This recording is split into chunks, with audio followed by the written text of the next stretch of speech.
Praise the Lord. Praise the Lord. Praise the Lord. Praise the Lord. Praise the Lord. Praise the Lord. ಪಿತನಿಗೂ ಸುತನಿಗೂ ಮತ್ತು ಪವಿತ್ರ ಆತ್ಮರಿಗೂ ಮಹಿಮೆಯಾಗಲಿ. ಆದಿಯಲ್ಲಿದ್ದ ಹಾಗೆ ಈಗಲೂ ಯಾವಾಗಲೂ ಸದಾ ಕಾಲಕ್ಕೂ ಸ್ತೋತ್ರ ಉಂಟಾಗಲಿ. Praise the Lord. Praise the Lord. Praise the Lord. Praise the Lord. Praise the Lord. Praise the lord. ನನ್ನ ಪ್ರಿಯ ಸಹೋದರ ಸಹೋದರಿಯರೇ, ದೇವರ ಮಕ್ಕಳೇ, ಆ ಕರುಣೆ ನಿಮ್ಮೆಲ್ಲರೊಡನೆ ಇರಲಿ. ಪ್ರಿಯರೇ, ನಾವೆಷ್ಟು ಒಳ್ಳೆಯವರಲ್ಲ?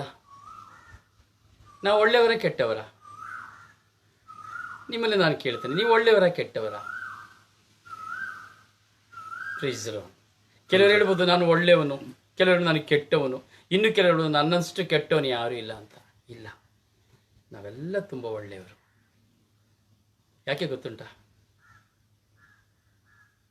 ನಾವೆಲ್ಲ ಹೇಳಿದವರಿಗೆ ಒಂದು ಉಡುಗೊರೆ. ಹೇಳ್ತೀರಾ? ಯಾರು ಉತ್ತರ ಕೊಟ್ರಿ? ಆದರೆ ನಾನು ಹೇಳಿದ ಮೇಲೆ ಈ ಉತ್ತರನೇ ನಂದು ಅಂತ ಹೇಳಿಬಿಡಬಾರ್ದು, ಆಯ್ತಾ? ನಾವೆಲ್ಲ ಒಳ್ಳೆಯವರು. ನೀವು ಒಳ್ಳೆಯವರಾ? ಎಸ್. ಯಾಕೆ ಗೊತ್ತಾ? ದೇವರ ಕರುಣೆ ನಿಮ್ಮ ಮೇಲಿದೆ, ನನ್ನ ಮೇಲಿದೆ. ದೇವರ ಕರುಣೆ ನಮ್ಮ ಮೇಲಿದೆ, ಅದಕ್ಕೆ ನಾವು ತುಂಬ ಒಳ್ಳೆಯವರು. ಒಬ್ಬ ಮನುಷ್ಯನ ಮೇಲೆ ಕರುಣೆ ತೋರಿಸ್ಬೇಕು ಅಂದ್ರೆ ಒಳ್ಳೆತನ ಇದ್ರೆ ಮಾತ್ರ ಕರುಣೆ ತೋರಿಸ್ಲಿಕ್ಕೆ ಸಾಧ್ಯ.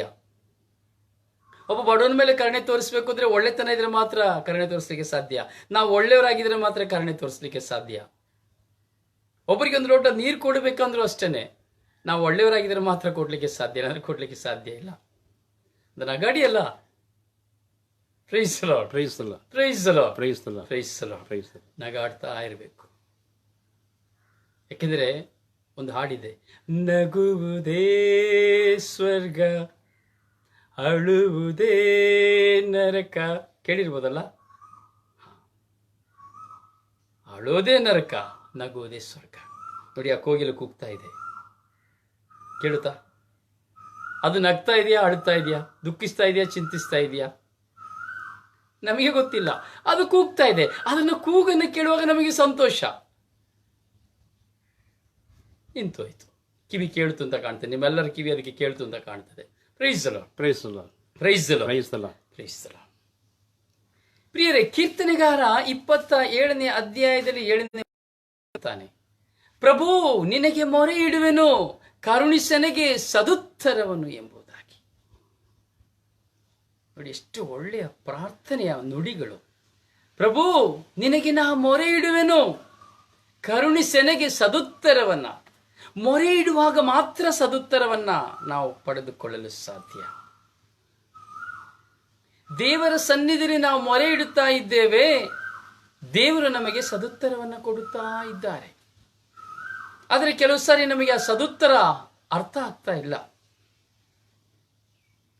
ದೇವರ ಮೌನದಲ್ಲಿಯೂ ಸದುತ್ತರವಿದೆ, ದೇವರ ನುಡಿಯಲ್ಲಿಯೂ ಸದುತ್ತರವಿದೆ, ದೇವರು ಕೊಡುವ ಪೆಟ್ಟಿನಲ್ಲಿಯೂ ಸದುತ್ತರವಿದೆ, ದೇವರು ಖಂಡಿಸುವ ಖಂಡನೆಯಲ್ಲಿಯೂ ಸದುತ್ತರವಿದೆ, ದೇವರು ಶಿಕ್ಷಿಸುವ ಶಿಕ್ಷೆಯಲ್ಲಿಯೂ ಸದುತ್ತರವಿದೆ, ದೇವರು ಪ್ರೀತಿಸುವ ಪ್ರೀತಿಯಲ್ಲಿಯೂ ಸದುತ್ತರವಿದೆ. ಯಾಕೆಂದರೆ ಅವರು ಕರುಣೆಯುಳ್ಳ ಕರ್ತರು, ಕರುಣೆಯುಳ್ಳ ದೇವರು. ಅದಕ್ಕೆ ಹೇಳುದು, ಪ್ರಭು ನಿನಗೆ ಮೊರೆ ಇಡುವೆನು, ಕರುಣಿಸೆನ್ನನು, ಕರುಣಿಸನೆಗೆ ಸದುತ್ತರವನು. ಅದಕ್ಕೆ ನಾವು ಕೀರ್ತನೆಗಾರನ ನುಡಿಯಲ್ಲಿ 51ನೇ ಅಧ್ಯಾಯದಲ್ಲಿ ಕೃಪಾಳು ದೇವ ಕರುಣಿಸು ಎನ್ನನ್ನು, ಕರುಣಾನಿಧಿ ಅಳಿಸೆನ್ನ ದೋಷವನು. ಸರಿ ಆಡುವ. ಕೃಪಾಳು ದೇವ ಕರುಣಿಸು ಎನ್ನನ್ನು, ಕರುಣಾನಿಧಿ ಅಳಿಸೆನ್ನ ದೋಷವನು. ತನ್ನ ಪಾಪದ ಮೇಲೆ ಕರುಣೆ ತೋರಿಸುವಂತೆ ದಾವೀದನು ಆಡುತ್ತಾನೆ. ಕರುಣಿಸೆನ್ನನು, ಅದು ಸಹ ಒಂದು ಮೊರೆ. ಅದು ಸಹ ಒಂದು ಮೊರೆ. ಹೀಗೆ ಲೋಕದಲ್ಲಿ ನಾವೆಲ್ಲರೂ ದೇವರ ಕರುಣೆಗಾಗಿ ಕಾದು ಕುಳಿತುಕೊಂಡಿದ್ದೇವೆ. ಈ ದಿನ ವಿಶ್ವವೆಲ್ಲವೂ ದೇವರ ಕರುಣೆಗಾಗಿ ಕಾದು ಕುಳಿತುಕೊಂಡಿದೆ. ದೇವರ ಒಂದು ಕ್ಷಣದ ಕರುಣೆ ಇಡೀ ವಿಶ್ವವನ್ನು ಸಂತೋಷಕ್ಕೆ ತಂದು ಹೋಗುತ್ತದೆ. ದೇವರು ಕರುಣೆ ತೋರುವಂತೆ ಮನುಷ್ಯರಾರು ಕರುಣೆ ತೋರಲು ಸಾಧ್ಯವಿಲ್ಲ. ಕರುಣೆಯುಳ್ಳ ಕರ್ತನು, ಕರಚಾಚಿ ನಮ್ಮನ್ನು ಸಂತೈಸುವಂತಹ ಕರ್ತನು, ಎತ್ತ ತಾಯಿಯಂತೆ ಪ್ರೀತಿಯನ್ನು ತೋರುವ, ತನ್ನ ಪ್ರೀತಿಯ ಮಾಧುರ್ಯದಲ್ಲಿ ಸಂಕಿರಣವನ್ನ, ಕರುಣೆ ಎಂಬ ಮಳೆಯನ್ನು ನಮ್ಮ ಮೇಲೆ ಸುರಿಸುವಂತಹ ಕರ್ತನು. ಆ ಕರುಣೆಯುಳ್ಳ ಕರ್ತನ ಬಳಿ ನಾವು ದಿನಂಪ್ರತಿ ಪ್ರಾರ್ಥಿಸುತ್ತೇವೆ, ದಿನಂಪ್ರತಿ ಯಾಚಿಸುತ್ತೇವೆ, ದಿನಂಪ್ರತಿ ಮೊರೆ ಇಡುತ್ತೇವೆ. ಸದುತ್ತರವನ್ನು ಕೊಡು ಸ್ವಾಮಿ ಎಂಬುದಾಗಿ, ಪ್ರತ್ಯುತ್ತರವನ್ನು ಕೊಡು ಸ್ವಾಮಿ ಎಂಬುದಾಗಿ. ಯಾಕೆಂದರೆ ಅವನು ಪ್ರತ್ಯುತ್ತರವನ್ನು ಕೊಡುವಂತಹ ದೇವನು, ಕರುಣಿಸುವಂತಹ ದೇವನು, ದೀನ ದಲಿತರ ಮೇಲೆ ಕರುಣೆಯನ್ನು ತೋರಿಸುವಂತಹ ದೇವನು, ನೊಂದವರ ಮೇಲೆ ಕರುಣೆ ತೋರಿಸುವಂತಹ ದೇವನು, ನಿರಾಶ್ರಿತರ ಮೇಲೆ ಕರುಣೆ ತೋರಿಸುವಂತಹ ದೇವನು, ದಲಿತರ ಮೇಲೆ ಕರುಣೆ ತೋರಿಸುವಂತಹ ದೇವರು. ಇಡೀ ವಿಶ್ವದ ಮಾನವ ಕೋಟಿಯ ಮೇಲೆ ಮಾತ್ರವಲ್ಲ, ಇಡೀ ವಿಶ್ವದ ಪ್ರಕೃತಿಯ ಮೇಲೆ ಕರುಣೆ ತೋರಿಸುವಂತಹ ದೇವರು.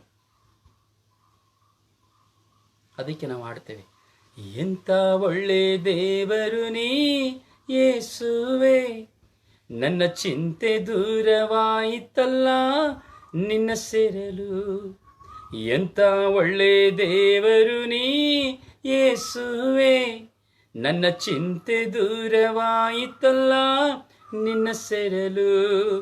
ಉಸಿರಲ್ಲೂ ಯೇಸುವೆ ಸ್ತೋತ್ರ, ಕಣಕಣದಲ್ಲೂ ಯೇಸುವೆ ಸ್ತೋತ್ರ.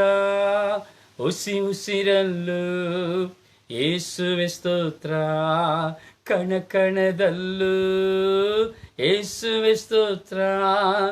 ಎಂಥ ಒಳ್ಳೆ ದೇವರು ನೀ ಯೇಸುವೆ, ನನ್ನ ಚಿಂತೆ ದೂರವಾಯಿತಲ್ಲ ನಿನ್ನ ಸೇರಲು. ಎಂಥ ಒಳ್ಳೆಯ ದೇವರು ಈ ಕರುಣೆಯುಳ್ಳ ದೇವರು.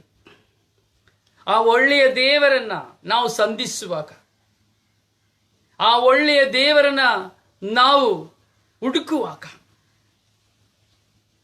ಆತನ ಕರುಣೆ ಶಾಶ್ವತ. ಒಳ್ಳೆಯವನಾದ ಪ್ರಭುವಿಗೆ ಧನ್ಯವಾದ, ಆತನ ಪ್ರೀತಿ ಶಾಶ್ವತ, ಆತನ ಪ್ರೀತಿ ಶಾಶ್ವತ. ಒಂದೊಂದು ನುಡಿಗೂ ಒಂದೊಂದು ಕಾವ್ಯಗಾರನ ಬರಹವಿದೆ, ಒಂದೊಂದು ನುಡಿಗೂ ಒಂದೊಂದು ಕಾವ್ಯಗಾರನ ರಾಗವಿದೆ, ಒಂದೊಂದು ನುಡಿಗೂ ಒಂದೊಂದು ಕಾವ್ಯಗಾರನ ಶ್ರುತಿಗಳಿವೆ, ತಾಳಗಳಿವೆ. ಆತನ ಕರುಣೆಯನ್ನು ಸಾರುವುದಕ್ಕಾಗಿ, ಆತನ ಕರುಣೆಗಾಗಿ ನಾವು ಕಾದು ಕುಳಿತಂತಹ ಮಕ್ಕಳಾಗಿದ್ದೇವೆ. ಪ್ರಿಯ ದೇವರ ಯೆಶಾಯನ ಪುಸ್ತಕದಲ್ಲಿ 30ನೇ ಅಧ್ಯಾಯದಲ್ಲಿ 18ನೇ ವಾಕ್ಯದಲ್ಲಿ ನಮ್ಮನ್ನು ನೋಡಿ ಹೇಳುತ್ತಾರೆ.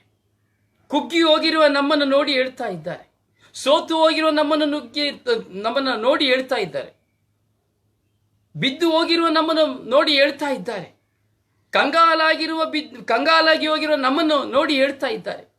ಸರ್ವೇಶ್ವರ ನಿಮಗೆ ಕೃಪೆ ತೋರಬೇಕೆಂದು ಕಾದಿರುತ್ತಾರೆ. ದೇವರು ನಮಗೆ ಕೃಪೆ ತೋರಿಸುವುದಕ್ಕಾಗಿ ಕಾದಿರುತ್ತಾರಂತೆ. ಯಾವಾಗ ನನ್ನ ಮಗನ ಮೇಲೆ, ಮಗಳ ಮೇಲೆ, ನನ್ನ ಪ್ರಿಯ ಪುತ್ರನ ಮೇಲೆ, ಪ್ರಿಯ ಪುತ್ರಿಯ ಮೇಲೆ ನಾನು ಯಾವಾಗ ಕರುಣೆ ತೋರಿಸುವುದು, ಯಾವಾಗ ಅವನು ನನ್ನ ಕರುಣೆಗೆ ಪಾತ್ರನಾಗುತ್ತಾನೆ, ಕಾದಿರುತ್ತಾರೆ ಎಂಬುದಾಗಿ ದೇವರ ವಾಕ್ಯದಲ್ಲಿ ಮಾತನಾಡುತ್ತಾರೆ. ದೇವರ ಕೃಪೆ ತೋರಿಸಬೇಕೆಂದೇ ನಮಗಾಗಿ ಕಾದು ಕುಳಿತಿದ್ದಾರೆ. ದೇವರ ಕೃಪೆಯನ್ನು ಪಡೆದುಕೊಳ್ಳಬೇಕಾದ್ರೆ ನಾವು ಸಜ್ಜನರಾಗಿ ಜೀವಿಸಬೇಕು. ದೇವರ ಕೃಪೆ ನಮ್ಮನ್ನು ಹುಡುಕಿ ಬರಬೇಕಾದರೆ ನಾವು ದುರ್ನಡತೆಯನ್ನು ಬಿಟ್ಟು ಬಾಳಬೇಕು. ದೇವರು ನಮ್ಮ ಮೇಲೆ ಕೃಪೆ ತೋರಬೇಕಾದರೆ ನಾವು ಪರಿಶುದ್ಧವಾದ ಜೀವನವನ್ನು ನಡೆಸಬೇಕು. ಜೀವನವನ್ನು ನಡೆಸಲು ನಾವು ಪ್ರಯತ್ನಿಸುವುದು ದೇವರ ದೃಷ್ಟಿಯಲ್ಲಿ ಇರಬೇಕು. ದೇವರು ಹೇಳ್ತಾರೆ, ನಿಮಗೆ ಕೃಪೆ ತೋರಬೇಕಾಗಿ ನಾನು ಕಾದಿಕೊಂಡಿದ್ದೇನೆ. When you come with me, ನೀನು ಯಾವಾಗ ನನ್ನ ಬಳಿ ಬರುತ್ತೀಯೋ ಆಗ ನಾನು ಕೃಪೆ ತೋರುತ್ತೇನೆ. ನಿನ್ನನ್ನು ಕರುಣಿಸಲು, ನಿಮ್ಮನ್ನು ಕರುಣಿಸಲು ಎದ್ದು ನಿಂತಿದ್ದೇನೆ, ಎದ್ದು ನಿಂತಿದ್ದಾರೆ ಎಂಬುದಾಗಿ ಯೆಶಾಯ ಪುಸ್ತಕ 30ನೇ ಅಧ್ಯಾಯ 18ನೇ ವಾಕ್ಯದಲ್ಲಿ ನಾವು ನೋಡುತ್ತೇವೆ. ನಮ್ಮನ್ನು ಕರುಣಿಸುವುದಕ್ಕಾಗಿ ದೇವರು ಎದ್ದು ನಿಂತಿದ್ದಾರೆ. ಕುಳಿತುಕೊಂಡಿರುವ ದೇವರು ಎದ್ದು ನಿಂತಿದ್ದಾರೆ. ಕೈಯಲ್ಲಿ ದಂಡವನ್ನು ಹಿಡಿದಿರುವಂತಹ ದೇವರು ಕೆಳಗಿಟ್ಟು ಕೈಗೆ ದಂಡವನ್ನು ಇಟ್ಟು ಎದ್ದು ನಿಂತಿದ್ದಾರೆ. ತನ್ನ ಎರಡೂ ಕರಗಳನ್ನು ನಮ್ಮ ಮೇಲೆ ಚಾಚಲು, ಎರಡೂ ಕರಗಳನ್ನು ಚಾಚಿ ನನಗೆ ಶಾಂತಿಯಾಗಲಿ, ನೀನು ಉದ್ಧಾರವಾಗಲಿ ಎಂಬುದಾಗಿ ಹೇಳಲು ಎರಡೂ ಕರಗಳನ್ನು ಚಾಚಲು ದೇವರು ನಮ್ಮ ಮುಂದೆ ಎದ್ದು ನಿಂತಿದ್ದಾರೆ.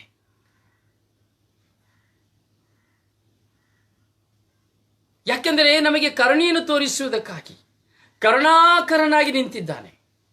ಯೆಶಾಯ 49ನೇ ಅಧ್ಯಾಯ 10ನೇ ವಾಕ್ಯದಲ್ಲಿ ಸಹ ನಾವು ನೋಡುತ್ತೇವೆ. ಕರುಣಾಕರನು ದಾರಿ ತೋರಿಸುವನು ಅವರಿಗೆ. ಅಂದರೆ ಕರುಣಾಕರನಾದಂತಹ ದೇವರು ನಮಗೆ ದಾರಿ ತೋರಿಸುವರು. ನಾವು ಯಾವ ಮಾರ್ಗದಲ್ಲಿ ನಡೆಯಬೇಕು, ನಾವು ಯಾವ ತರದ ಜೀವನವನ್ನು ಮಾಡಬೇಕು. ನೀನು ಬಲಕ್ಕಾಗಲಿ ಎಡಕ್ಕಾಗಲಿ ನೀನು ಸಂಚರಿಸುವಾಗಲೂ ನೀನು ಇದೇ ಮಾರ್ಗದಲ್ಲಿ ನಡೆ ಎಂಬುದಾಗಿ ದೇವರ ಆತ್ಮನು ಮಾತುಗೆಟಕದ ರೀತಿಯಲ್ಲಿ ನಮ್ಮಲ್ಲಿ ಮಾತನಾಡುತ್ತಾರೆ. ಮಾಡುತ್ತಿರುವುದು ಸರಿ ತಪ್ಪು ಎಂಬುದನ್ನ ದೇವರ ಆತ್ಮನು ನಮ್ಮಲ್ಲಿ ಮಾತುಗೆಟಕದ ರೀತಿಯಲ್ಲಿ ನಮಗೆ ಮಾತನಾಡುತ್ತಾರೆ. ದಾರಿ ತೋರಿಸುವುದಕ್ಕಾಗಿ ದೇವರು ನಮ್ಮ ಮುಂದೆ ಇದ್ದಾರೆ. ಎಂತಹ ಕರುಣೆಯುಳ್ಳ ದೇವರು! ಯಾಕೆಂದರೆ ಕರುಣೆ ತೋರುವುದೇ ಅವರ ಪ್ರೀತಿ, ಕರುಣೆ. ಅವರೆಷ್ಟು ಕ್ರೂರವಾಗಿ ವರ್ತಿಸಿದರು, ಎಷ್ಟು ಕೋಪಿಷ್ಠರಾಗಿ ವರ್ತಿಸಿದರು, ಅವರ ಸ್ವಭಾವವೇ ಕರುಣೆ, ಅವರ ಸ್ವಭಾವವೇ ಪ್ರೀತಿ. Mercy and love, love and mercy, ಅದು ದೇವರ ಸ್ವಭಾವ. ಈ ಪ್ರೀತಿ ಕರುಣೆ ಎಂಬುದು ನಮ್ಮಲ್ಲಿ ಇದ್ದದ್ದೇ ಆದರೆ ನಾವು ನಿಜವಾಗಿಯೂ ದೇವರ ಮಕ್ಕಳು, ದೇವರುಗಳೇ ಸರಿ.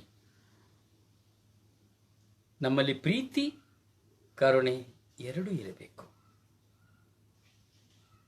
ದೇವರಿಗಿದ್ದದ್ದಿದೆ, ಪ್ರೀತಿಯೂ ಇತ್ತು, ಕರುಣೆಯೂ ಇತ್ತು. ಶಿಕ್ಷಿಸುವಾಗಲೂ, ಶಿಕ್ಷಿಸಿದ ಮೇಲೂ ದೇವರು ಕರುಣೆ ತೋರ್ತಾ ಇದ್ರು. ದೇವರು ಶಿಕ್ಷಿಸಿ ಯಾರನ್ನು ಕೈಬಿಟ್ಟು ಬಿಡಲಿಲ್ಲ. ಕರುಣೆಯುಳ್ಳ ಕರ್ತನು.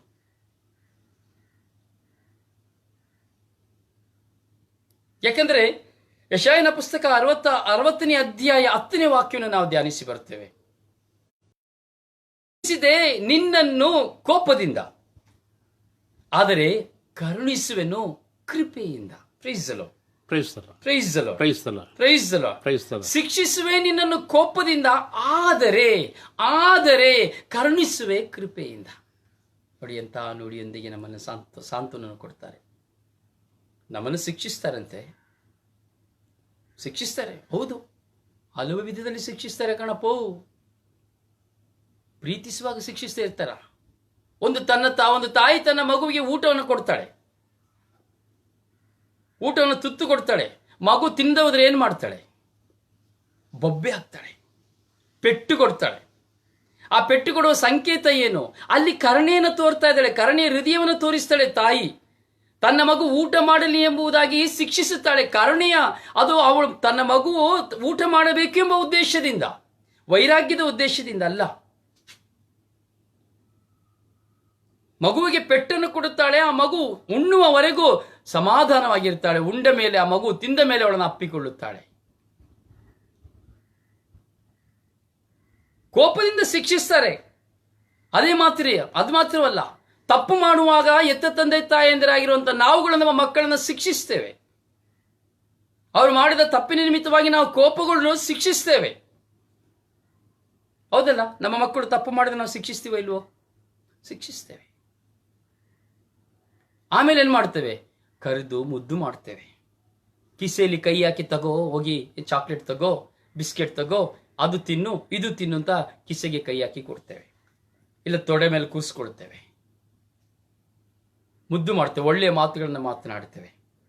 ವಯಸ್ಸಿನಲ್ಲಿ ಬೆಳೆದ ಮಕ್ಕಳಾದರೂ ಸಹ ಅವರಿಗೆ ಸಾಂತ್ವನ ಕೊಡ್ತೀವಿ. ಯಾಕೆ ಮಗ ಹೀಗೆ ಮಾಡಿದೆ, ಯಾಕೆ ನೀನು ಹೀಗೆಲ್ಲ ಮಾಡಿದೆ ಎಂಬುದಾಗಿ.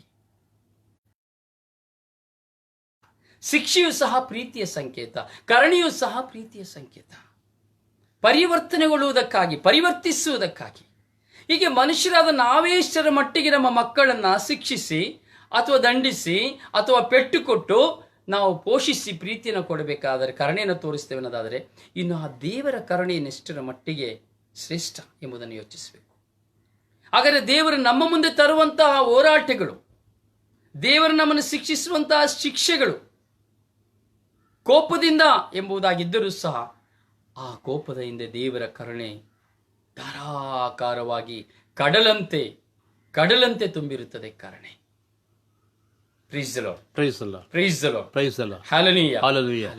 ಕರುಣಿಸುತ್ತಾನೆ ಕೃಪೆಯಿಂದ. ಇಸ್ರಾಯೇಲರು ಅಂತಹ ದ್ರೋಹಗಳನ್ನು ಮಾಡಿದರೂ ಸಹ ದೇವರು ಅವರನ್ನ ದಂಡಿಸಿದ್ರು, ಪದೇ ಪದೇ ದಂಡಿಸ್ತಾ ಇದ್ರು. ಆದರೂ ಸಹ ಪದೇ ಪದೇ ಅವರ ಮೇಲೆ ಕರುಣೆ ತೋರಿ ಹುಡುಕಿ ಹೋಗ್ತಾ ಇದ್ರು. ಯೆರೆಮೀಯನ ಪುಸ್ತಕ 12ನೇ ಅಧ್ಯಾಯ 15ನೇ ವಾಕ್ಯವನ್ನು ನಾವು ಧ್ಯಾನಿಸ್ತೇವೆ. ಆದರೆ ಹೇಳ್ತಾ ಇದ್ದಾರೆ, ಆದರೆ ಕಿತ್ತು ಹಾಕಿದ ಮೇಲೆ ಕನಿಕರಿಸುವೆನು. ನೋಡಿ, ಕಿತ್ತು ಹಾಕಿದ ಮೇಲೂ ಸಹ ಕರುಣೆ ತೋರಿಸ್ತೇನೆ ಅಂತ. ನಿನ್ನನ್ನು ಪಾಪರ್ ಮಾಡಿ ಆದ್ಮೇಲೂ ಕರುಣೆ ತೋರಿಸ್ತೇನೆ ಅಂತ. ನಿನಗೆ ಮಾರಕ ರೋಗ ಕೊಟ್ಟ ಆದ್ಮೇಲೂ ನಾನು ನಿನ್ನ ಮೇಲೆ ಕರುಣೆ ತೋರಿಸ್ತೇನೆ. ನಿನಗೆ ಕ್ಯಾನ್ಸರ್ ಕೊಟ್ಟು ಸಹ ನಿನ್ನ ಮೇಲೆ ಕರುಣೆ ತೋರಿಸ್ತೇನೆ. ನಾಳೆ ಸತ್ತೋಗ್ತೀಯಾ ಅಂತ ಹೇಳುವಂತ ಒಂದು ದಿನಾಂಕವನ್ನು ಕೊಟ್ಟು, ಸಮಯವನ್ನು ಕೊಟ್ಟು, ಆ ಕ್ಷಣದ ನಂತರ ನಾನು ನಿನ್ನ ಮೇಲೆ ಕರುಣೆ ತೋರಿಸ್ತೇನೆ. ನಿನ್ನಲ್ಲಿರುವಂತಹ ಆಸ್ತಿ ಎಲ್ಲ ತೆಗೆದು ಹಾಕಿ ನಿನ್ನ ಮೇಲೆ ನಾನು ಕರುಣೆ ತೋರಿಸ್ತೇನೆ. ನಿನ್ನಲ್ಲಿರುವಂತಹ ಬಲವನ್ನೆಲ್ಲ ತೆಗೆದು ಹಾಕಿದ ಮೇಲೆ ನಾನು ನಿನ್ನ ಮೇಲೆ ಕರುಣೆ ತೋರಿಸ್ತೇನೆ. ನಿನ್ನ ಹತ್ರ ಇರುವಂತಹ ಹಣವೆಲ್ಲ ತೆಗೆದು ಹಾಕಿದ ಮೇಲೆ ಕರುಣೆ ತೋರಿಸ್ತೇನೆ. ರೆಡಿನಾ? ನಾವು ರೆಡಿಯಾಗಿದ್ದೇವಾ? ಇಂತಹ ಕರುಣೆಗೆ ನಾವು ಸಿದ್ಧರಾಗಿದ್ದೇವಾ? ಎಷ್ಟು ಜನ ಸಿದ್ಧರಾಗಿದ್ದೇವೆ? ಸ್ವಾಮಿ, ನನ್ನ ಆಸ್ತಿ ಎಲ್ಲ, ನನ್ನ ಹಣವೆಲ್ಲ, ನನ್ನ ಆರೋಗ್ಯವೆಲ್ಲ, ನನ್ನ ಶಕ್ತಿ ಎಲ್ಲವನ್ನ ತೆಗೆದು ಹಾಕಿ ಸ್ವಾಮಿ, ಆಮೇಲೆ ಕರುಣೆ ತೋರಿಸಿ ಸ್ವಾಮಿ ಅಂತ ಹೇಳೋರು ಎಷ್ಟು ಜನ ಇದ್ದೇವೆ? ಕಿತ್ತು ಹಾಕಿದ ಮೇಲೂ ಕರುಣೆ ತೋರಿಸುವೆನು. ಯೋಬನಲ್ಲಿರುವುದನ್ನೆಲ್ಲವನ್ನ ಕಿತ್ತು ಹಾಕಿದರು. ಧಾರಾಕಾರವಾದಂತಹ 2 ಪಟ್ಟು ಕರುಣೆಯನ್ನು ತೋರಿಸಿದರು.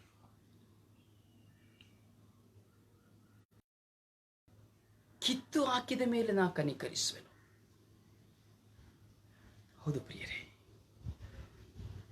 ಕಿತ್ತು ಹಾಕುವಾಗ ನಮಗೆ ನೋವಾಗ್ತದೆ, ಬಾಡಿ ಹೋಗ್ತೇವೆ. ಒಂದು ಗಿಡ ಇದೆ, ಈಗ ಭತ್ತದ ತೆನೆ ತೆಗೆದುಕೊಳ್ಳಿ, ರಾಗಿ ಮತ್ತೆ ಭತ್ತದ ತೆನೆಯನ್ನು ತೆಗೆದುಕೊಳ್ಳೋಣ. ಅದು ಕೀಳುವಾಗ ಬೇರೆಲ್ಲೂ ಮಣ್ಣಿನಿಂದ ಹೊರಬರುತ್ತದೆ. ಕ್ಷಮಿಸಿ. ಕಿತ್ತು ಹಾಕುವಾಗ ಅದು ಬಾಡಿ ಹೋಗ್ತದೆ. ಆದರೆ ಕಿತ್ತು ಇನ್ನೊಮ್ಮೆ ನಡುವಾಗ ಅದು ಫಲ ಕೊಡುತ್ತದೆ. ಸಸಿಗಳನ್ನ ಕೀಳುವಾಗ ಕತ್ತರಿಸಿ ಅದನ್ನು ತೆಗೆದುಕೊಂಡು ಫಲವತ್ತವಾಗಿ ನೆಟ್ಟು ಅದಕ್ಕೆ ಗೊಬ್ಬರ ಹಾಕಿ ನೀರು ಕಟ್ಟುವಾಗ ಅದು ಫಲ ಕೊಡುತ್ತದೆ, ಹೆಮ್ಮರವಾಗುತ್ತದೆ.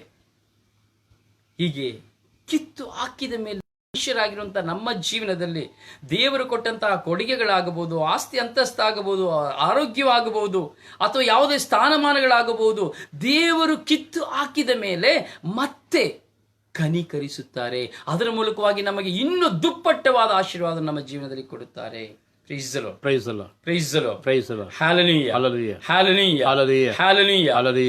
ಯೆರೆಮೀಯನ ಪುಸ್ತಕ 33 ಅಧ್ಯಾಯದಲ್ಲಿ 26ನೇ ವಾಕ್ಯದಲ್ಲಿ ಹೇಳುತ್ತಾರೆ, ಗುಲಾಮಗಿರಿಯಿಂದ ಅವರನ್ನು ಬಿಡುಗಡೆ ಮಾಡುವೆನು, ಸ್ವಂತ ನಾಡಿಗೆ ಹೋಗಬಿಡುವಂತೆ ಮಾಡುವೆನು.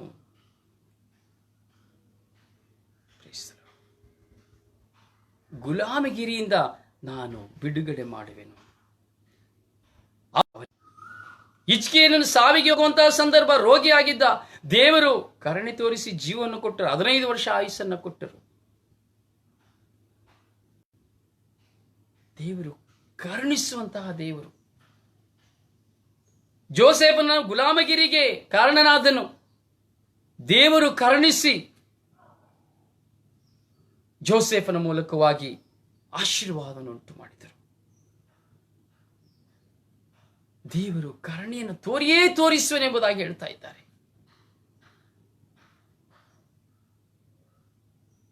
ಅವರಿಗೆ ಕರುಣೆಯನ್ನು ನಾನು ತೋರಿಸಿಯೇ ತೋರಿಸ್ತೇನೆ. ಪ್ರಿಯರೇ, ನಮ್ಮ ಮೇಲೆ ದೇವರು ಕರುಣೆಯನ್ನು ತೋರಿಸಿಯೇ ತೋರಿಸ್ತಾರೆ. ಅವರು ನಿಜವಾಗಿಯೂ ಕಲ್ಲಾದ ಹೃದಯವುಳ್ಳ ದೇವರಲ್ಲ, ಕಲ್ಲಾದ ದೇವರಲ್ಲ, ಮೃದುವಾದ ಮಾಂಸದ ಹೃದಯವುಳ್ಳ ದೇವರು. ನಮಗಾಗಿ ತನ್ನನ್ನೇ ಸಮರ್ಪಿಸಿಕೊಂಡು ಹಗಲ ರಾತ್ರಿ ನನ್ನ ಮಗನೋ ನನ್ನ ಮಗಳು ಬರಲಿಲ್ಲವಲ್ಲ ಎಂಬುದಾಗಿ ಕಾಯುತ್ತಾ ಇರುವಂತಹ ದೇವರು, ಕೃಪೆ ತೋರಿಸಬೇಕೆಂದೇ ಕಾದು ಕುಳಿತಿರುವಂತಹ ದೇವರು. Praise the Lord. Praise the Lord. Praise the Lord. Praise the Lord. Hallelujah. Hallelujah. Hallelujah. Hallelujah. Hallelujah. Hallelujah. 42ನೇ ಅಧ್ಯಾಯ 12ನೇ ವಾಕ್ಯದಲ್ಲಿ ಹೇಳ್ತಾರೆ, ದೇವರು ಹೇಳ್ತಾರೆ, ನಾನು ನಿನಗೆ ಕರುಣೆ ತೋರಿಸುವೆನು, ನಾನು ನಿನಗೆ ಕರುಣೆ ತೋರಿಸುವೆನು. ನೀನು ಎಲ್ಲಿಯೇ ಹೋದರೂ ಹೇಗೆ ಇದ್ದರೂ ನಾನು ನಿನ್ನ ಮೇಲೆ ಕರುಣೆ ತೋರಿಸುವೆನು. ನೀನು ಪಾಪದಲ್ಲಿದ್ದರೂ ನಾನು ನಿನ್ನ ಮೇಲೆ ಕರುಣೆ ತೋರಿಸುವೆನು. ನೀ ದುಃಖದಲ್ಲಿದ್ದರೂ ನಾನು ಕರುಣೆ ತೋರಿಸುವೆನು. ನೀ ರೋಗದಲ್ಲಿದ್ದರೂ ನಾನು ಕರುಣೆ ತೋರಿಸುವೆನು. ನೀ ತತ್ತರಿಸಿ ಹೋಗುತ್ತಾ ಇದ್ದರೂ ನಾನು ಕರುಣೆ ತೋರಿಸುವೆನು. ನೀ ಬಲಾಢ್ಯನಾಗಿದ್ದರೂ ಕರುಣೆ ತೋರಿಸುವೆನು. ನೀ ವಿಶ್ವಾಸದ ಕೊರತೆಯಲ್ಲಿದ್ದರೂ ಕರುಣೆ ತೋರಿಸುವೆನು. ಪಾಪಕ್ಕೆ ಗುಲಾಮನಾಗಿದ್ದರೂ ನಾನು ಕರುಣೆ ತೋರಿಸುವೆನು. ನಿನ್ನನ್ನು ನಾನು ಬಿಡುವುದಿಲ್ಲ, ನಾನು ನಿನ್ನನ್ನು ಕೈ ಬಿಡುವುದಿಲ್ಲ. ನಾನು ನಿನ್ನ ದೇವರು, ನಾನು ನಿನ್ನ ಮೇಲೆ ಕರುಣೆಯನ್ನು ತೋರಿಸುವೆನೆಂಬುದಾಗಿ ದೇವರು ಹೇಳ್ತಾ ಇದ್ದಾರೆ.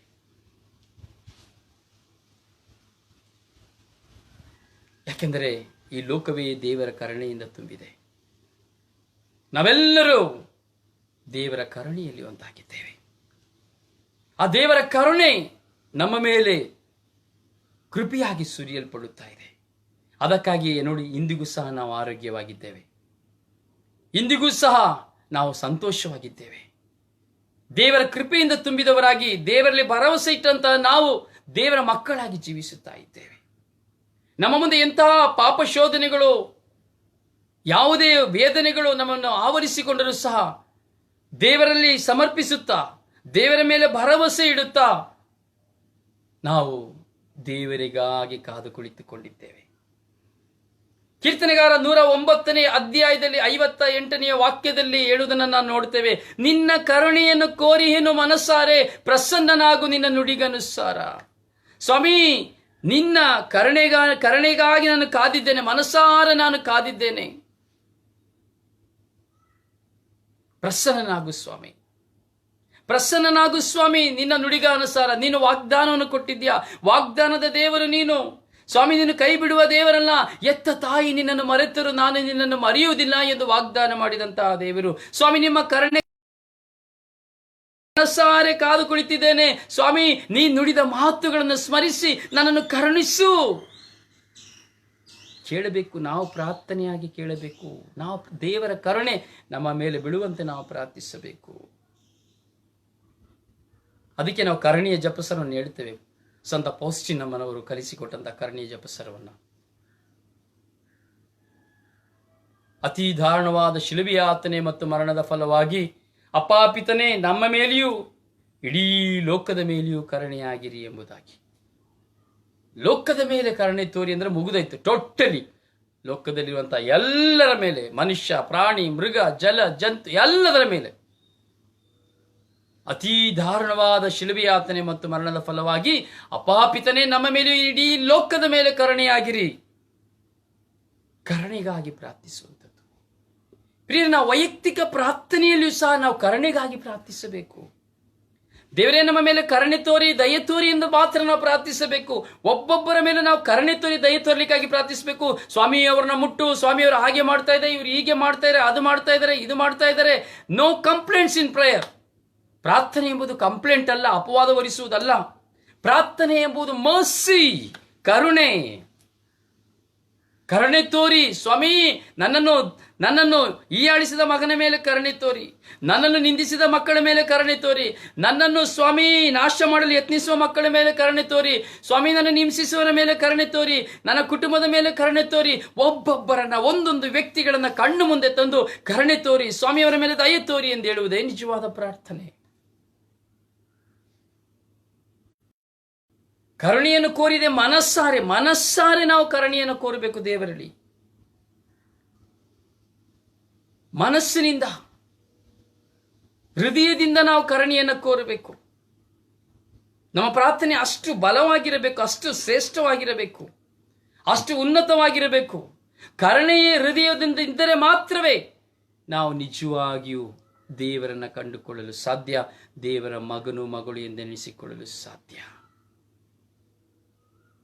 ನಾವು ನೋಡ್ತೇವೆ ಮಾರ್ಕನ ಶುಭ ಸಂದೇಶದಲ್ಲಿ 10ನೇ ಅಧ್ಯಾಯದಲ್ಲಿ 47ನೇ ವಾಕ್ಯದಲ್ಲಿ ಅಲ್ಲಿ ಬಾರ್ತಿಮೇಯೋಸ್ ಎಂಬಂತ ಒಬ್ಬ ಹುಟ್ಟು ಕುರುಡನನ್ನ ನಾವು ನೋಡುತ್ತೇವೆ. ಆ ಜನಜಂಗುಳಿಯ ಮಧ್ಯೆ ಇದ್ದು ಯೇಸು ಸ್ವಾಮಿ ಬರ್ತಾ ಇದ್ದಾರೆ ಎಂಬಂತ ಸುದ್ದಿ ಅವನ ಕಿವಿಗೆ ಬಿದ್ದ ತಕ್ಷಣ ಅವನು ಹೇಳಿದ, ದಾವೀದ ಪುತ್ರರೇ, ದಾವೀದ ಕುಲಪುತ್ರರೇ, ನನ್ನ ಮೇಲೆ ಕರುಣೆ ತೋರಿರಿ ಎಂಬುದಾಗಿ ಬೊಬ್ಬೆ ಹಾಕಿದ.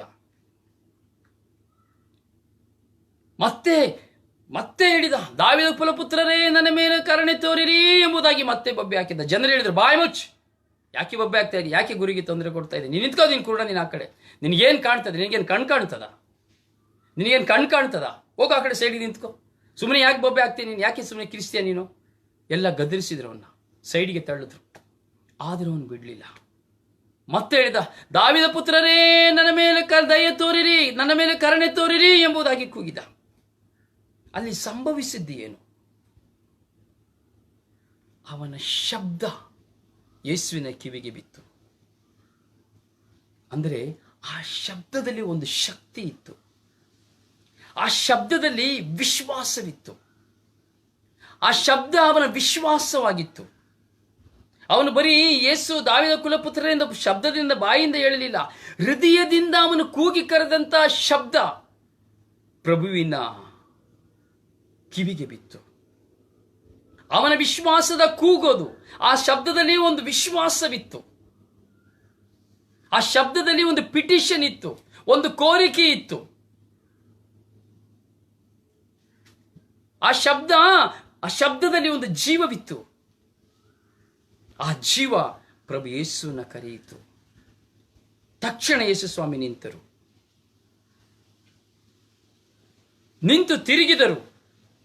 ಅವನನ್ನು ನನ್ನ ಬಳಿಗೆ ಕರೆದು ತನ್ನಿ ಎಂದರೆ ಯೇಸು ಸ್ವಾಮಿ ಅವನ ಬಳಿಗೆ ಬಂದರು. ಯೇಸು ಸ್ವಾಮಿ ಅವನ ಬಳಿಗೆ ಹೋದ. ಅವನ ಬಳಿ ಯೇಸು ಸ್ವಾಮಿ ಹೋದರು. ಯೇಸು ಸ್ವಾಮಿ ಇಬ್ಬರು ಸಹ ಒಬ್ಬರಿಗೊಬ್ಬರು ಸಂಧಿಸುತ್ತಾರೆ. ಯೇಸು ಸ್ವಾಮಿ ಕೇಳ್ತಾರೆ, ನನ್ನಿಂದ ನಿನಗೆ ಏನಾಗಬೇಕಪ್ಪ, what can I do for you? ಯೇಸುವಿಗೆ ಗೊತ್ತು ಅವನು ಕುರುಡ ಎಂದು. ಅವನಿಗೆ ಕಣ್ಣು ಕಾಣುವುದಿಲ್ಲ ಅಂತ ಯೇಸುವಿಗೆ ಗೊತ್ತು. ಅವನು ಏನು ಕೇಳ್ತಾನೆ ಎಂಬುದು ಸಹ ಯೇಸುವಿಗೆ ಗೊತ್ತು. ಆದರೂ ಅವನು ಕೇಳ್ತಾರೆ, ಯೇಸು ಸ್ವಾಮಿ ಕೇಳ್ತಾರೆ ಅವನನ್ನ, ನನ್ನಿಂದ ನಿನಗೆ ಏನಪ್ಪ ಆಗಬೇಕು?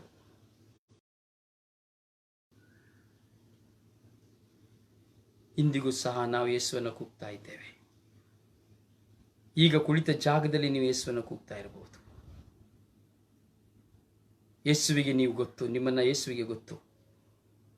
ಯೇಸುವಿಗೆ ನಿಮ್ಮನ್ನು ಕೇಳ್ತಾ ಇದ್ದಾರೆ, ನನ್ನಿಂದ ನಿನಗೇನಾಗಬೇಕು, ನನ್ನಿಂದ ನಿನಗೇನಾಗಬೇಕು? ಅದೇ ಹುಟ್ಟು ಕುರುಡನ ಕೇಳಿದರೆ, ನನ್ನಿಂದ ನಿನಗೇನಾಗಬೇಕು? ಅವನು ಹೇಳಿದ, ಸ್ವಾಮಿ, ನನ್ನ ಕಣ್ಣು ಕಾಣುವಂತೆ ಮಾಡಿ. ನನ್ನ ಕಣ್ಣು ಕಾಣುವುದಿಲ್ಲ ಎಂಬುದಾಗಿ ಹೇಳಿದ. ಅವನು ತನ್ನಲ್ಲಿರುವುದನ್ನು ಅರಿಕೆ ಮಾಡಿದ. ಪ್ರಭು ನಿನಗೆ ಮೊರೆ ಇಡುವೆನು, ಕರುಣಿಸೆನ್ನನು ಸದುತ್ತರವನು ಎಂದು ಕೀರ್ತನೆಗಾರನ 27ನೇ ಅಧ್ಯಾಯ 7ನೇ ವಾಕ್ಯಕ್ಕನುಸಾರವಾಗಿ ಅವನು ಮೊರೆಯಿಟ್ಟನು. ಕರುಣಿಸೆನ್ನನು ಎಂಬುದಾಗಿ ಮೊರೆಯಿಟ್ಟನು. ಅವನ ಪ್ರಾರ್ಥನೆಯ ಶಬ್ದದಲ್ಲಿ, ಕೂಗಿನಲ್ಲಿ ಒಂದು ಶಕ್ತಿ ಇತ್ತು, ವಿಶ್ವಾಸವಿತ್ತು, ಜೀವವಿತ್ತು. ನನಗೆ ಕಣ್ಣು ಕಾಣಿಸುವಂತೆ ಮಾಡಿ ಎಂಬುದಾಗಿ ಹೇಳಿದ. ಪ್ರಿಯರೇ, ಅದೇ ಯೇಸು ನಿಮ್ಮ ಮುಂದೆ ಈ ಕ್ಷಣ ನಿಮ್ಮಲ್ಲಿ ಕೇಳುತ್ತಾ ಇದ್ದಾರೆ, ನನ್ನಿಂದ ಮಗನೇ, ಮಗಳೇ, ನಿನಗೇನಾಗಬೇಕು? ಆ ಹುಟ್ಟು ಕುರುಡನ ವ್ಯಕ್ತಿತ್ವ ಯೇಸುವಿಗೆ ಗೊತ್ತಿತ್ತು. ಆ ಹುಟ್ಟು ಕುರುಡನಂತೆ ನಾವಿಂದು ಇದ್ದೇವೆ. ನಮಗೆ ಕಣ್ಣಿದೆ, ಆದರೆ ಆಧ್ಯಾತ್ಮಿಕ ಕಣ್ಣುಗಳು ಕುರುಡಾಗಿ ಹೋಗಿದೆ. ಪ್ರೀತಿಯ ಕಣ್ಣುಗಳಿಲ್ಲ, ಕರುಣೆ ತೋರಿಸುವಂತಹ ಕಣ್ಣುಗಳಿಲ್ಲ, ದಯೆ ತೋರಿಸುವಂತಹ ಕಣ್ಣುಗಳಿಲ್ಲ. ಆ ದೇವರಲ್ಲಿ ಕೇಳಬೇಕು, ಪ್ರಭುವೇ, ನನಗೆ ಕಣ್ಣು ತೆರೆಯುವಂತೆ ಮಾಡಿ. ಲೋಕದ ಅಂಧತೆಯಲ್ಲಿ ಮುಚ್ಚಿ ಹೋಗಿರುವ ನನ್ನ ಕಣ್ಣುಗಳನ್ನು ಸ್ವಾಮಿ ತೆರೆದುಕೊಡಿರಿ. ಯೇಸುವಲ್ಲಿ ಕೇಳಬೇಕು, ಯೇಸುವಲ್ಲಿ ಕೇಳಬೇಕು. ದಾವೀದ ಕುಲಪುತ್ರರೇ, ನನ್ನ ಮೇಲೆ ಕರುಣೆ ತೋರಿರಿ ಎಂದು ಕೂಗಿದ ಆತನ ಸ್ವರ ಯೇಸುಸ್ವಾಮಿಯ ಶಬ್ದವನ್ನು, ಕಿವಿಯನ್ನು ತಾಕಿತು. ಪ್ರಿಯರೇ, ದೇವರು ನಮ್ಮ ಮೇಲೆ ಕರುಣೆ ತೋರಿಸುವಂತ ದೇವರು. ಆದರೆ ಹೇಳುತ್ತಾರೆ ಯೇಸು ಸ್ವಾಮಿ, ದೇವರು ಹೇಳ್ತಾ ಇದ್ರೆ, ನನಗೆ ಯಾರ ಮೇಲೆ ಕರುಣೆ ತೋರಿಸಲು ಇಷ್ಟವಿದೆಯೋ ನಾನು ಅವರ ಮೇಲೆ ಕರುಣೆ ತೋರಿಸ್ತೇನೆ, ನನಗೆ ಯಾರ ಮೇಲೆ ಕನಿಕರ ತೋರಿಸಲು ಇಷ್ಟವಿದೆಯೋ ನಾನು ಅವರ ಮೇಲೆ ಕನಿಕರ ತೋರಿಸ್ತೇನೆ. ರೋಮನರಿಗೆ ಬರೆದ ಪತ್ರದಲ್ಲಿ 9ನೇ ಅಧ್ಯಾಯದಲ್ಲಿ 15ನೇ ವಾಕ್ಯದಲ್ಲಿ ನಾವು ನೋಡುತ್ತೇವೆ, ಚಾಯ್ಸ್ ಇಸ್ ಮೀ, ನನ್ನದು. ಯಾರ ಮೇಲೆ ಕರುಣೆ ತೋರಿಸಬೇಕು ಅಂತಿದೆ ಅವ್ರ ಮೇಲೆ ಕರುಣೆ ತೋರಿಸ್ತೇನೆ, ಯಾರ ಮೇಲೆ ಕನಿಕರ ತೋರಿಸ್ಬೇಕಂತ ಮನಸ್ಸಿದೆ ನಾನು ಅವ್ರ ಮೇಲೆ ಕನಿಕರ ತೋರಿಸ್ತೇನೆ. ಅಯ್ಯೋ, ಅವನ ಮೇಲೆ ಕರುಣೆ ತೋರಿಸ್ಬಿಟ್ರು, ಅವನು ಹೇಗಿದ್ದ, ಎಂಥ ಪಾಪಿ, ಎಂಥ ಕುಡುಕ, ಎಂಥ ಕೆಟ್ಟವನು, ಎಂಥ ಮೋಸ್ಕಾರ, ಅವನ ಆದಮ ಹಾಗೆ ಮಾಡ್ತಾ ಇದ್ದಾನೆ, ಹೀಗೆ ಜೀವಿಸ್ತಾ ಇದ್ರೆ, ಪ್ರಾರ್ಥನೆ ಮಾಡೋದಿಲ್ಲ, ಅವರು ಕುಡುಕರು, ಅವ್ರ ಪೂಜೆಗೆ ಬರೋದಿಲ್ಲ, ಅಂಥವ್ರು ಇಂಥವ್ರು. ನಾವೆಷ್ಟು ಪೂಜೆ ಮಾಡ್ತೀವಿ, ಎಷ್ಟು ಪ್ರಾರ್ಥನೆ ಮಾಡ್ತೀವಿ, ಒಂದು ದಿನ ಪ್ರಾರ್ಥನೆ ತಪ್ಪೋದಿಲ್ಲ, ಆದರೆ ಅವನಿಗೆಲ್ಲ ಸಿಗ್ತಾ ಇದೆ, ಅವನಿಗೆಲ್ಲ ಹೋಗ್ತಾ ಇದೆ. ನನಗೆ ಯಾರ ಮೇಲೆ ಕರುಣೆ ತೋರಿಸಲಿಕ್ಕೆ ಮನಸ್ಸಿದೆಯೋ ನಾನು ಅವರ ಮೇಲೆ ಕರುಣೆ ತೋರಿಸ್ತೇನೆ. ಯಾಕೆಂದರೆ ನಾನು ಹುಡುಕಿ ಬಂದದ್ದು ಪಾಪಿಗಳನ್ನ. ನನಗೆ ಗೊತ್ತು ನೀನು ಸಜ್ಜನ ಎಂದು ನನಗೆ ಗೊತ್ತು, ನೀನು ಒಳ್ಳೆಯವ ಎಂದು ನನಗೆ ಗೊತ್ತುಂಟು, ನೀನು ನನ್ನನ್ನು ಬಿಟ್ಟು ಹೋಗುವುದಿಲ್ಲ ಎಂದು ನನಗೆ ಗೊತ್ತುಂಟು, ನೀನು ಹಾದಿ ತಪ್ಪಿ ಹೋಗುವುದಿಲ್ಲ ಎಂದು ನನಗೆ ಗೊತ್ತುಂಟು. ಆದರೆ ಅವನನ್ನು ಹಾಗೆಯೇ ಬಿಟ್ಟರೆ ದಾರಿ ತಪ್ಪಿ ಹೋಗ್ತಾನೆ, ಪಾಪದ ಸುಳಿಗೆ ಬಿದ್ದು ಹೋಗ್ತಾನೆ, ಸತ್ತು ಹೋಗ್ತಾನೆ. ಆದರೆ ನೀನು ನನ್ನವನು, ನೀನು ನನ್ನನ್ನು ಅರ್ಥ ಮಾಡ್ಕೊಂಡಿದ್ದೀಯಾ, ಅದರಿಂದ ನಿನಗೆ ಸ್ವಲ್ಪ ಲೇಟ್. ನೀನು ನನ್ನ ಬಿಟ್ಟು ಹೋಗೋದಿಲ್ಲ ಅಂತ ನನಗೆ ಚೆನ್ನಾಗಿ ಗೊತ್ತುಂಟು. ಆದರೆ ಅವಳು ನನ್ನ ಬಿಟ್ಟು ಹೋಗಿಬಿಡ್ತಾಳೆ, ಅವಳು ನನ್ನನ್ನು ಬಿಟ್ಟು ಹೋಗಿ ಬಿಡ್ತಾನೆ. ಅದರಿಂದ ನಾನು ಅವನ ಮೇಲೆ ಕರುಣೆ ತೋರಿಸ್ತಾ ಇದ್ದೇನೆ, ಅದರಿಂದ ನಾನು ಅವನ ಮೇಲೆ ದಯ ತೋರಿಸ್ತಾ ಇದ್ದೇನೆ. First preference ಹ್ಯಾಂಡಿಕ್ರಾಫ್ಟ್ಗಳಿಗೆ. ಹ್ಯಾಂಡಿಕ್ರಾಫ್ಟ್ ಅಂತ ಕನ್ನಡದಲ್ಲಿ ಏನು ಹೇಳೋದು? ಅಂಗವಿಕಲರು. ಮೊದಲನೇ ಪ್ರಿಫರೆನ್ಸ್ ಯಾರಿಗೆ? ಅಂಗವಿಕಲರಿಗೆ. ಎರಡನೇ ಪ್ರಿಫರೆನ್ಸ್ ಯಾರಿಗೆ? ವೃದ್ಧರಿಗೆ, ಸೀನಿಯರ್ ಸಿಟಿಸನ್ಗೆ. ಹಾಗೆ ಅಂಗವಿಕಲರು ಯಾರು? ಬಲಹೀನರಾಗಿರುವವರು, ಪಾಪ ಜೀವನದಲ್ಲಿ ಬಿದ್ದಿರುವವರು, ದೇವರನ್ನು ಕಂಡರಿಯದೇ ಇರುವವರು, ದೇವರ ಪ್ರೀತಿಯನ್ನು ಅರಿಯದೇ ಇರುವವರು, ದೇವರ ಕರುಣೆಯನ್ನು ಅರಿಯದೇ ಇರುವವರು. ಆದ್ದರಿಂದಲೇ ದೇವರು ಅವರ ಜೀವನದಲ್ಲಿ ಒಂದು ಪರಿವರ್ತನೆಯನ್ನು ಕೊಡುತ್ತಾರೆ, ಸೌಖ್ಯವನ್ನು ಕೊಡುತ್ತಾರೆ, ಬಿಡುಗಡೆಯನ್ನು ಕೊಡುತ್ತಾರೆ, ಮಾನಸಾಂತರವನ್ನು ಕೊಡುತ್ತಾರೆ. ಯಾಕೆ? ದೇವರು ಎಷ್ಟು ಕರುಣೆಯುಳ್ಳವರು ಎಂಬುದನ್ನು ತೋರಿಸುವುದಕ್ಕಾಗಿ, ದೇವರ ಪ್ರೀತಿ ಎಷ್ಟು ಶ್ರೇಷ್ಠವಾದದ್ದು ಎಂದವನ್ನು ಕಂಡರಿತುಕೊಂಡು ಮನಪರಿವರ್ತನೆ ಹೊಂದುವುದಕ್ಕಾಗಿ. ಕಠಿಣ ಹೃದಯವುಳ್ಳಂತಹ, ಒಂದು ಪೈಸೆಯನ್ನು ಕಮ್ಮಿ ಮಾಡದಂತಹ ಯಾರು? ಸುಂಕ ವಸೂಲಿ ಜಕ್ಕಾರಿಯ, ಅವನ ಮೇಲೆ ಕರುಣೆ ತೋರಿಸಿದ್ರು. ಆದರೆ ಅಲ್ಲಿ ಆ ಗುಂಪಿನಲ್ಲಿ ನಿಂತವರು ಎಷ್ಟು ಜನ ಸಜ್ಜನರಿದ್ದರು? ಯಾಕೆ ಸಜ್ಜನರ ಮನೆಗೆ ಹೋಗಲಿಲ್ಲ? ಯಾಕೆ ವ್ಯಭಿಚಾರ ಸ್ತ್ರೀಯನ್ನು ಹುಡುಕಿ ಹೋದರು? ಯಾಕೆ ಮಗ್ದಲದ ಮರಳಿನ ಮಧ್ಯಾಹ್ನ ನಡುಬಿಸಲು 12 ಗಂಟೆಗೆ ಹುಡುಕಿ ಹೋದರು? ಯಾಕೆ ಪಾಪಿಗಳನ್ನು ಸಂಧಿಸಿದರು? ಯಾಕೆ ಪಾಪಿಗಳ ಸಮೂಹದಲ್ಲಿ ಕುಳಿತು ಊಟ ಮಾಡಿದರು? Praise the Lord. Praise the Lord. Praise the Lord. Praise the Lord. Praise the Lord. Praise the Lord. Hallelujah. Hallelujah. Hallelujah. Hallelujah. Hallelujah. Hallelujah. Hallelujah. Hallelujah. ಪ್ರಿಯರೇ, ನಾವು ಇದೆಲ್ಲ ಆಳವಾಗಿ ಯೋಚಿಸಬೇಕು. ಯಾರ ಮೇಲೆ ನನಗೆ ಕರುಣೆ ತೋರಿಸಲು ಮನಸ್ಸಿದೆ ನಾನು ಅವರ ಮೇಲೆ ಕರುಣೆ ತೋರಿಸ್ತೇನೆ. ಯಾರ ಮೇಲೆ ಕನಿಕರ ತೋರಿಸಲಿಕ್ಕೆ ನನಗೆ ಮನಸ್ಸಿದೆ ನಾನು ಅವರ ಮೇಲೆ ಕನಿಕರ ತೋರಿಸ್ತೇನೆ.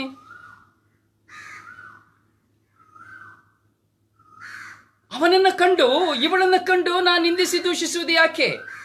ಅವನಲ್ಲಿ ನಾನು ದೇವರನ್ನ ಕಾಣಬೇಕು. ಸ್ವಾಮಿ, ನನ್ನ ಮೇಲೆ ಕರುಣೆ ತೋರುವುದಕ್ಕಿಂತ ಹೆಚ್ಚಾಗಿ ಈಗೋ ಆ ಬಲಹೀನನಾಗಿರುವವನ ಮೇಲೆ, ಆ ಬಲಹೀನಳಾಗಿರುವವರ ಮೇಲೆ, ಆ ಪಾಪ ಜೀವನದಲ್ಲಿರುವವಳ ಮೇಲೆ, ಅಥವಾ ಕುಡುಕ ಕುಟುಂಬದ ಮೇಲೆ, ಆ ವ್ಯಭಿಚಾರ ಕುಟುಂಬದ ಮೇಲೆ ಕರುಣೆ ತೋರಿರಿ ಸ್ವಾಮಿ, ದಯೆ ತೋರಿರಿ ಸ್ವಾಮಿ. ನಾನು ಮಾಡುವಂತಹ ಪ್ರಾರ್ಥನೆಯನ್ನು ಅವರಿಗಾಗಿ ಬಿಟ್ಟು ಕೊಡುತ್ತೇನೆ ಸ್ವಾಮಿ. ಎಷ್ಟು ಜನ ಸಿದ್ಧರಿಗಿದ್ದೇವೆ? ಮತ್ತೊಬ್ಬರ ಪರಿವರ್ತನೆಗಾಗಿ ನಮ್ಮ ಪ್ರಾರ್ಥನೆಯನ್ನು ಕೊಡುವವರು ಎಷ್ಟು ಜನ ಇದ್ದೇವೆ? ಆಸ್ತಿಯನ್ನಲ್ಲ, ಹಣವನ್ನಲ್ಲ, ಪ್ರಾರ್ಥನೆಯನ್ನ.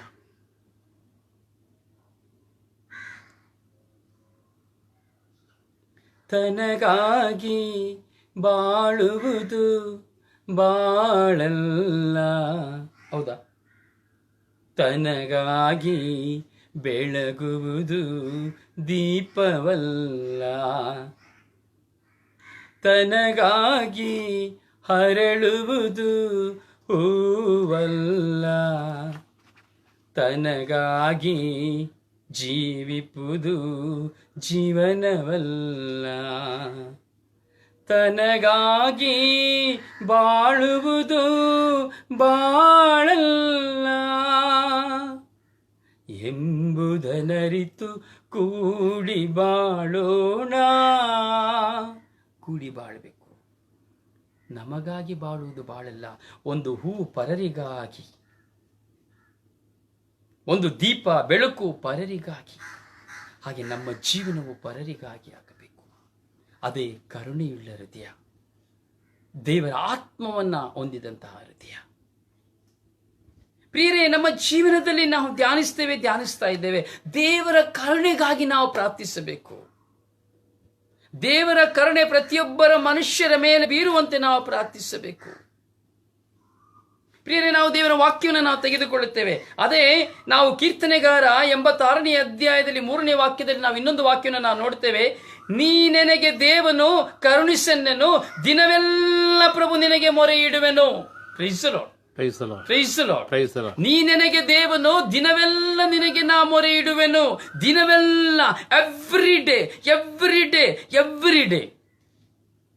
ಯಾಕೆಂದ್ರೆ ನೀ ನನಗೆ ದೇವರು, ಆದ್ದರಿಂದ ನಾನು ನಿನಗೆ ದಿನವೆಲ್ಲ ಮೊರೆ ಇಡ್ತಾ ಇದ್ದೇನೆ. ನೋಡಿ, ಕೆಲವರು ದಿನವೆಲ್ಲ ಮೊರೆ ಇಡ್ತಾರೆ. ಕೆಲವು ಸಾರಿ ನಾವು ನೋಡ್ತೇವೆ, ಅಯ್ಯೋ ನಾನು ಇಡುದಿಲ್ಲ, ಮಗನಿಗೆ ಹುಷಾರಿಲ್ಲ, ದಿನವೆಲ್ಲ ಮೊರೆ.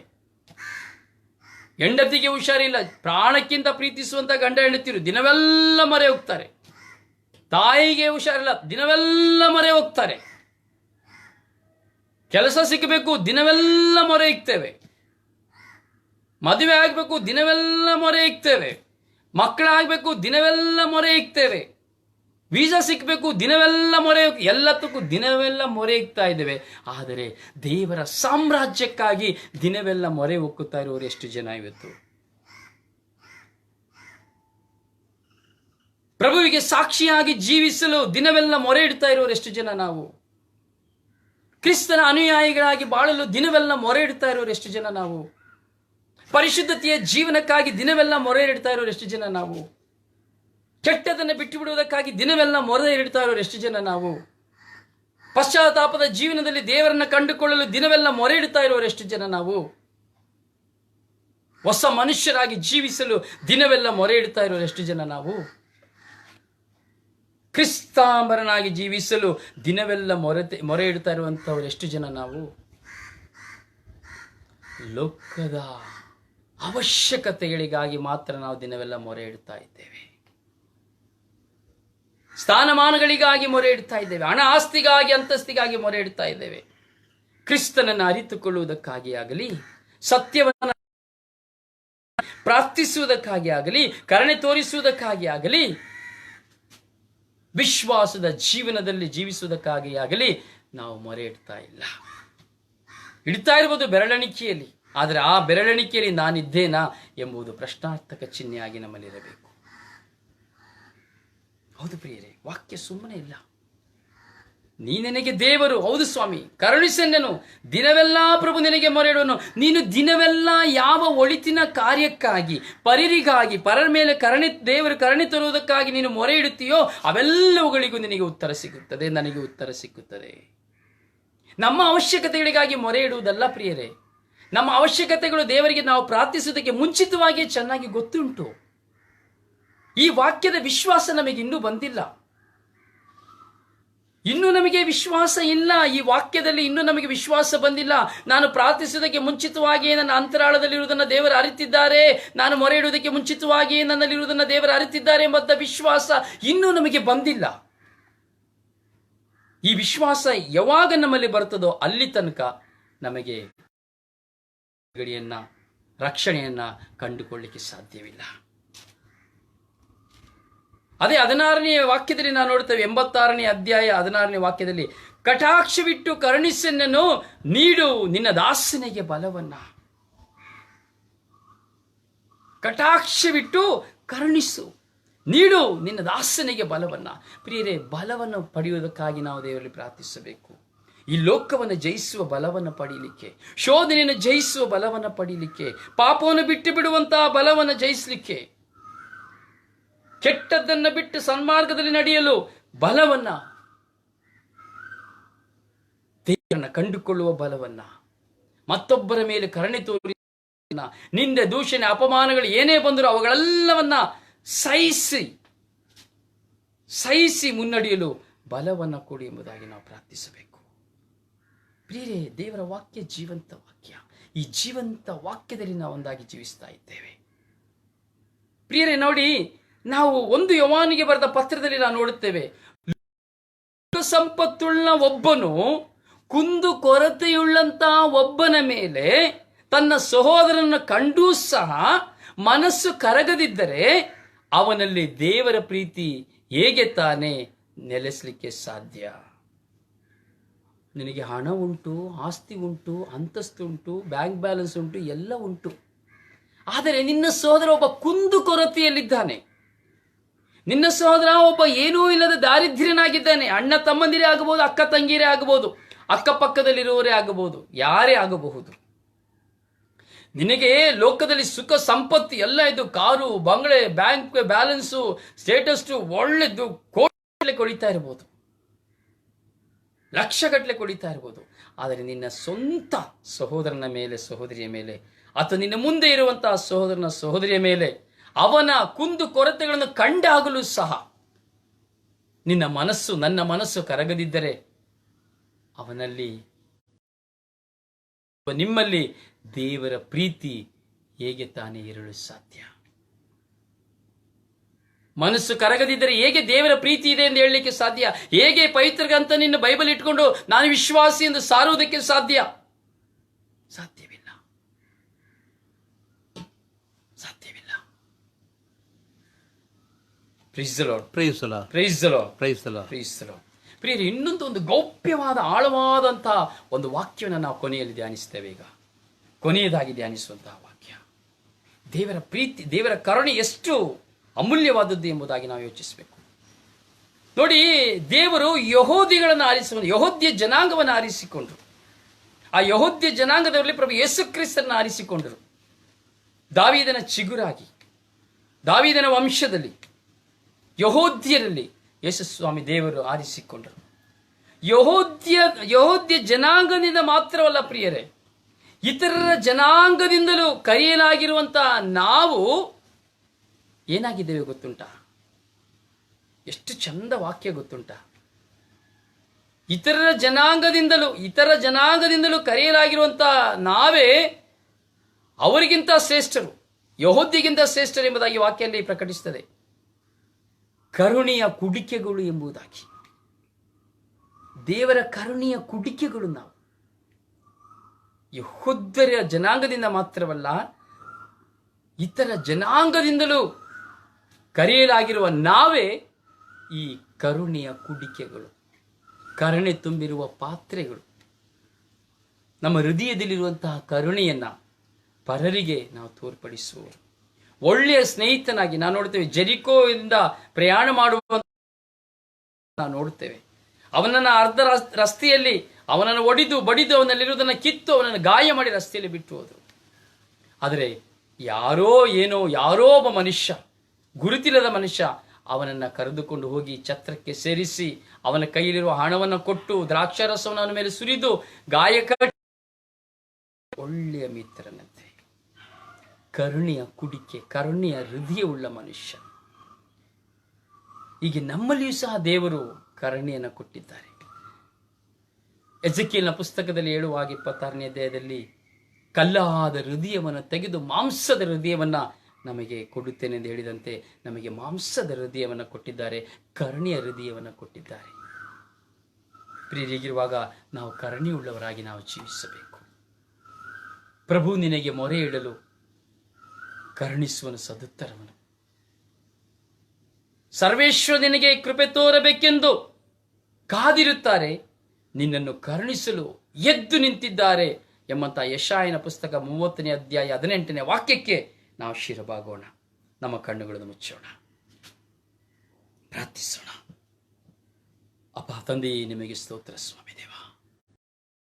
ಜೀವದಾಯಕರಾಗಿರುವ ಪ್ರಭುವೇ ನಿಮಗೆ ಸ್ತೋತ್ರ. ರಾಜಾದಿರಾಜರಾಗಿರುವ ಪ್ರಭುವೇ ನಿಮಗೆ ಸ್ತೋತ್ರ. ಕರುಣೆಯ ಕರ್ತರೇ ನಿಮಗೆ ಸ್ತೋತ್ರ. ಕರುಣಾ ಸಾಗರನೇ ನಿಮಗೆ ಸ್ತೋತ್ರ. ಕರ ಹಿಡಿದು ನಮ್ಮನ್ನು ಮುನ್ನಡೆಸುವವರೇ ನಿಮಗೆ ಸ್ತೋತ್ರ. ಕಣ್ಣೀರನ್ನು ಒರೆಸುವವರೇ ನಿಮಗೆ ಸ್ತೋತ್ರ. ಕಷ್ಟಗಳಿಂದ ನಮ್ಮನ್ನು ನಿವಾರಿಸುವವರೇ ನಿಮಗೆ ಸ್ತೋತ್ರ. ಕೃಪೆಯನ್ನು ನಮ್ಮ ಮೇಲೆ ಸುರಿಸುವವರೇ ನಿಮಗೆ ಸ್ತೋತ್ರ. ಅಪ್ಪ ತಂದೆಯೇ, ಇಗೋ ಸ್ವಾಮಿ, ನಮ್ಮನ್ನು ಆಶೀರ್ವದಿಸುವುದಕ್ಕಾಗಿ ನೀವು ಎದ್ದು ನಿಂತಿದ್ದೀರಿ ಸ್ವಾಮಿ. ನಿಮ್ಮ ಸಿಂಹಾಸನವನ್ನು ಬಿಟ್ಟು ಎದ್ದು ನಿಂತು ನಿಮ್ಮ ಎರಡೂ ಕರಗಳನ್ನು ನಮ್ಮ ಮೇಲೆ ಚಾಚಿದ್ದೀರಿ ಸ್ವಾಮಿ. ಸ್ವಾಮಿ, ಈ ಪ್ರಾರ್ಥನೆಯಲ್ಲಿ ಒಂದಾಗುತ್ತಿರುವಂತಹ ಎಲ್ಲ ಮಕ್ಕಳ ಮೇಲೆ ಕರುಣೆ ತೋರಿರಿ ಸ್ವಾಮಿ. ಎದ್ದು ನಿಂತು ಆಶೀರ್ವದಿಸುವಂತ ನಿಮ್ಮ ಕರಗಳ ಮುಂದೆ ಶಿರಬಾಗಿ ಸ್ವಾಮಿ ಪ್ರಾರ್ಥಿಸಿರುವಂತ ನಮ್ಮೆಲ್ಲರ ಪ್ರಾರ್ಥನೆಯನ್ನು ಆಲಿಸಿರಿ. ಜೀವದಾಯಕ ಬುಗ್ಗಿ ನೀವಾಗಿದ್ದೀರಿ ಸ್ವಾಮಿ. ನಿನಗೆ ನಾನು ಕರುಣಿಸುವೆನು, ನಿನ್ನನ್ನು ನಾನು ಕರುಣಿಸುವೆನೆಂದು ವಾಗ್ದಾನ ಮಾಡಿದ ದೇವರೇ, ನಮ್ಮನ್ನು ಕರುಣಿಸಿರಿ ಸ್ವಾಮಿ. ಯಾರ ಮೇಲೆ ನನಗೆ ಕರುಣೆ ತೋರಿಸಲು ಮನಸ್ಸಿದೆಯೋ ನಾನು ಅವರನ್ನು ಕರುಣಿಸುತ್ತೇನೆ. ಯಾರ ಮೇಲೆ ಕನಿಕರ ತೋರಿಸಲು ನನಗೆ ಮನಸ್ಸಿದೆಯೋ ನಾನು ಅವರ ಮೇಲೆ ಕನಿಕರ ತೋರಿಸುತ್ತೇನೆ ಎಂದು ಹೇಳಿದ ನನ್ನ ಪ್ರಭುವೇ, ಇಗೋ ನನ್ನ ಮೇಲೆ ಕರುಣೆ ತೋರಿರಿ ಸ್ವಾಮಿ, ನನ್ನ ಮೇಲೆ ಕನಿಕರ ತೋರಿರಿ ಸ್ವಾಮಿ. ಹುಟ್ಟು ಕುರುಡನಂತೆ ನಿಮ್ಮನ್ನು ಕೂಗುತ್ತಾ ಇದ್ದೇವೆ ಸ್ವಾಮಿ. ದಾವಿದ ಪುತ್ರರೇ, ನಮ್ಮ ಮೇಲೆ ದಯೆ ತೋರಿರಿ ಎಂಬುದಾಗಿ ನಾವು ಪ್ರಾರ್ಥಿಸುತ್ತಾ ಇದ್ದೇವೆ ಸ್ವಾಮಿ. ದಿನವಿಡೀ ನಿಮ್ಮನ್ನು ಕೂಗುತ್ತಾ ಇದ್ದೇವೆ ಸ್ವಾಮಿ. ನಮ್ಮ ನೋವಿನ, ನಮ್ಮ ಹೋರಾಟದ ಜಂಜಾಟಗಳಿಂದ ನಮಗೆ ಬಿಡುಗಡೆಯನ್ನು ಕೊಡಿರಿ ಸ್ವಾಮಿ. ನಾನು ಯಾವ ಕಾರ್ಯಗಳಿಗಾಗಿ ಪ್ರಾರ್ಥಿಸುತ್ತಾ ಇದ್ದೇನೋ, ಯಾವ ಕಾರ್ಯಕ್ಕಾಗಿ ಮೊಣಕಾಲೂರುತ್ತಾ ಇದ್ದೇನೋ, ಯಾವ ಕಾರ್ಯಕ್ಕಾಗಿ ತಲೆ ಎತ್ತಿ ನಿಮ್ಮನ್ನು ನೋಡುತ್ತಾ ಇದ್ದೇನೋ ಸ್ವಾಮಿ, ಈಗೋ ನನ್ನ ಮುಂದೆ ಎದ್ದು ನಿಂತು ನನ್ನನ್ನು ಆಶೀರ್ವದಿಸಿರಿ ಸ್ವಾಮಿ. ನಿಮ್ಮ ಪ್ರಸನ್ನತೆಯಿಂದ ನಮ್ಮನ್ನು ತುಂಬಿರಿ ಸ್ವಾಮಿ. ಹೌದು ಪ್ರಿಯರೇ, ಕರುಣಾಳು ದೇವನಾ ಈ ಪೂಜ್ಯಾರಾಧನಾ, ಅದೇ ನನ್ನ ಬಾಳಿನ ಮುಕ್ತಿ ಸಾಧನಾ, ಮುಕ್ತಿ ಸಾಧನಾ. ಕರೆ ಕೇಳಿ ನಾ ಬರಲು ಬಾಳೆ ಪಾವನ, ಶರಣಾಗಿ ಜೀವಿಸಲು ಅದುವೇ ಚಂದನ.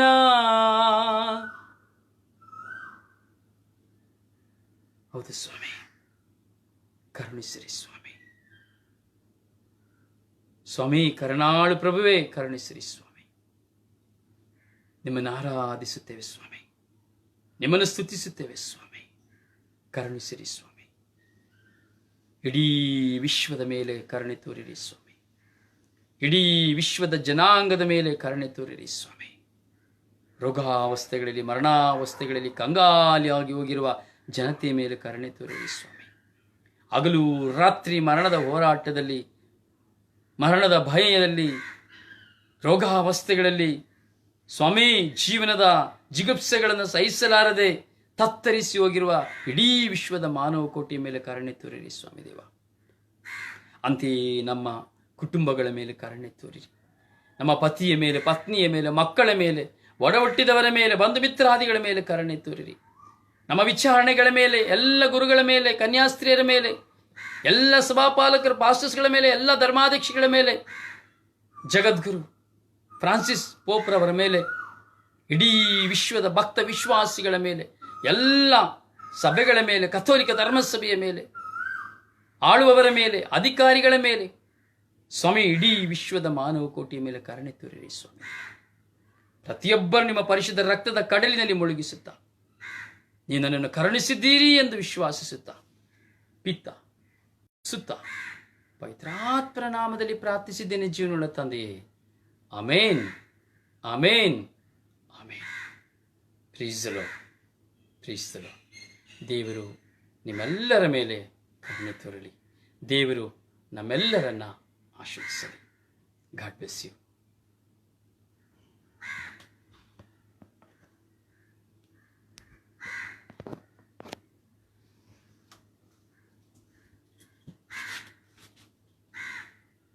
ಏನಪ್ಪ ಅಂತ ಇಲ್ಲ, ಏನು ಹುಟ್ಟಿದ್ರಿ ಬಿಡಿ.